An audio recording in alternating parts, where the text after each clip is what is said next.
Tidak, setan itu kerjanya cuma ngebisikin. Kita yang milih ketipu, jadi kita celaka, bukan oleh orang lain. Nabi Adam dari segala nikmat diturunkan ke dunia, dari segala ada jadi segala kurang, mulia jadi hina, dekat dengan istri jadi jauh. Apa yang dilakukan Nabi Adam? Taubat. Rabbana zalamna anfusana wa illam taghfir lana wa tarhamna lanakunanna minal khasirin. Ya Allah, kami ngaku kami sudah zalim kepada diri kami sendiri. Sekiranya Engkau tidak mengampuni, sekiranya Engkau tidak merahmati, kami pasti rugi. Gitu Pak. Zalam tuh nafsi. Jadi tidak nyalahin setan, tidak, ya Allah itu si iblis, nipu dia nipu nabimu ya Allah, tolong dihajar si iblis. Ini lagi apa tuh istri saya nih Hawa pakai ikut-ikutan, bukannya ngingetin. Nah, orang tobat tuh cuma satu dalam hidupnya, itu dosa dia bertemu dengan ampunan Allah. Itu Nabi Yunus meninggalkan dakwah, dihukum oleh Allah, dikecemplungkan di laut, gelapnya malam, gelapnya laut, dimakan ikan, gelapnya perut ikan. Ini kenyataan. Apa doanya kepada Allah? Ngambek, ya Allah itu umat bebal semuanya. Enggak. Ini lagi orang-orang yang di perahu, mana nyemplungin nabimu? Ya Allah, hancur keburkan perahu itu. Enggak. Ini lagi ikan pakai nalan saya. Itu saya makan ikan. Tidak ada perkataan La ilaha illa anta subhanaka inni kuntu minadh dhalimin. Tiada Tuhan selain Engkau ya Allah, Maha suci Engkau, sedang saya ini orang yang zalim. Gitu. Itu rahasianya. Ngaku di hadapan Allah. Kalau ngaku, nyesal, minta ampun, berguguran. Penggugur dosa bisa istighfar. Sholat ini apa yang bisa lupa. Yang depan lihat ke sini aja, jangan ke sana. Saya nggak ada teman, Pak. Kan kurang bagus, Pak ya. Kita deketan mata ke sana semua.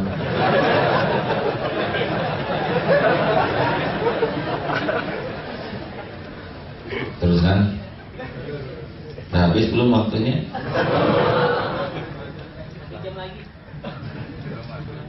Jadi orang tobat kuncinya penyesalan, ngaku, nyesal, minta ampun, dan hijrah, berhenti. Enggak nyalahkan siapapun. Orang tobat udah gak punya waktu lihat dosa orang lain kepada dirinya. Yang ada tuh dosa dia aja. Nah, kita lihat apa hasilnya. Nabi Adam mulia lagi. Nabi Yunus jelas dalilnya. Doa tadi bisa melepaskan 3 kegelapan. Gelap laut, gelap malam, gelap perut ikan, lolos. Jadi memang sudah janji dari Allah. Kalau kita terus mensucikan diri, innallaha yuhibbut tawwabin wa yuhibbul mutatahhirin. Allah sangat mencintai, bukan orang yang sembarangan, orang yang bertobat dan mensucikan diri. Jadi saudaraku sekalian, ada dengan sholat. Tadi sholat itu penggugur dosa loh. Seperti di depan ada sungai. Kalau sholat bagus, 5 kali mandi bersih. Enggak terhapus oleh itu Jumatan. Jumat ke Jumat itu bersih. Enggak terhapus oleh Jumatan. Allah siapkan Ramadan. Ramadan ini benar-benar 30 hari pembaban semua dosa. Saudara sudah tahu doa nanti 10 hari terakhir, Allahumma innaka afuwun tuhibbul afwa fa'fu anni. Ya Allah, wahai yang maha pemaaf. Al-afu itu yang maha pemaaf itu dibanding dengan ghafur. Ghafur itu menutup, al-afu itu mencabut sampai ke akar-akarnya. Jadi kalau kita serius nih di bulan Ramadan ini, minta ampun, termasuk nanti 10 hari terakhir itikaf, habis dosa. Bukan tidak ada masalah nanti, tapi adem hidup ini. nyaman, mantap. Itu sentosa. Nyaman, mantap. Persoalan banyak, tapi dicabut. Takut dan sedihnya. La khaufun alaihim wala hum yahzanun. Dunia nggak lagi ditakutin, mau mutasi nggak ada takut. Bagi pecinta dunia, mutasi sama dengan mutilasi. Ya.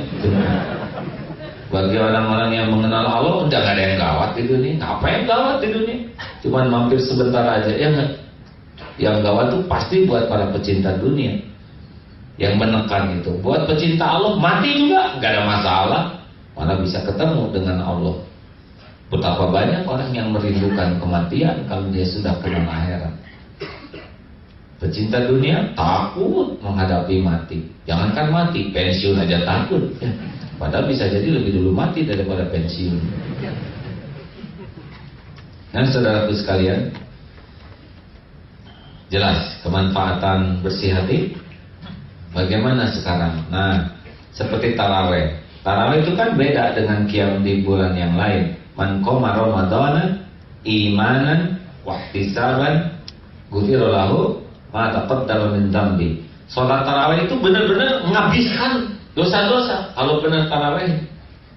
Sayang sekarang di masjid-masjid banyak kemajuan sahnya, ya. Dikit-dikit. Biasanya yang banyak-banyak dosa tuh KO duluan.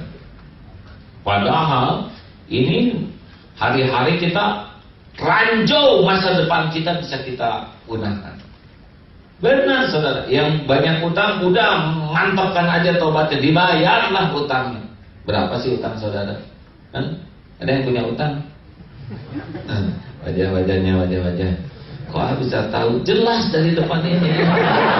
Dari posisi duduk aja menandakan banyak utang gitu. Utang syukur, utang tobat. Nah, hadirin sekalian, jangan risau dengan rumah, biaya, rezeki, jodoh. Jodoh tuh Allah yang punya. Gak usah takut. Tapi ini calon mertua saya kelihatannya nggak setuju. Gak apa-apa, mau ngomong apa juga, ya. Saya yang menentukan jodoh sama Allah. Taubat aja yang banyak. Selesai Ramadan, sesudah saya perhatikan deh, ada yang mau berubah banyak. Maka saya putuskan bahwa benar anak saya akan saya nikahkan dengan anak teman saya. Saya lebih kuat menghadapi suami.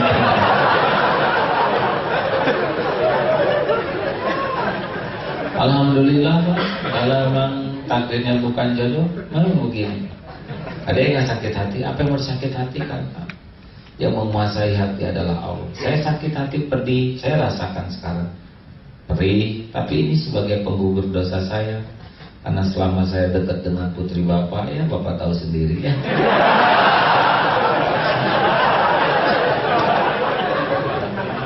Ini tebusan dosa. Nah sekarang gimana kalau kita nggak serius tobatnya? Main-main. Akan datang, karena Allah lebih sayang kepada hambanya daripada siapapun. Datanglah gerinda namanya. Itulah berbagai persoalan, kepahitan, dihina, dicaci kurang. Wah, penyakit itu termasuk kafarah. Karena kita ngelapnya pelan aja, ya sudah dikucurin aja dengan apa tuh zat pembersih. Panas. Atau didatangkan mesin gerinda, gitu. Makanya guru saya mengatakan, tahu nggak badai? Tahu waktu saya ditempa badai penghujung 2006. Itu wajar kena badai dari mana-mana. Karena dosa selama dakwah 20 tahun harus ditebus itu. Emangnya kalau kita bicara dakwah gini gak jadi dosa? Jadi dosa kalau hatinya tidak lurus niatnya. Kalau dia ngomong apa yang tidak dia amalkan, dosa. Memang orang yang dinonton, yang dengar bisa jadi terpesona, tapi bagi yang ngomong belum tentu dapat pahalanya. Seperti membangun masjid, yang sholat di sana dapat pahala, tapi yang membangunnya kalau dia nggak jumatan, nggak sholat, nggak dapat pahala ya. Bisa dipahami ya, tidak gampang sama sekali dakwah itu. Ngomong gampang, tapi dakwah tidak gampang. Bisa jadi dosa. Makanya digerinda. Nah, kalau saudara lagi digerinda ya, oleh Allah ditimpakan walanabluwannakum bisyai'in minal khauf, yang mencekam, aduh, nelangsa, perih, ngenes, sing kuat ya, itu kafarah. Nggak bahaya, nggak usah bunuh diri loh. Jangan bunuh diri kalau belum waktunya susah. Saya kasih tahu ya. Berapa banyak yang bunuh diri gagal ya kan? Minum itu obat serangga muntah, jadi bayar ke rumah sakit. Dia tidur di rel kereta api, salah relnya. Jadi orang-orang pada ngeliat tuh kenapa tidur itu?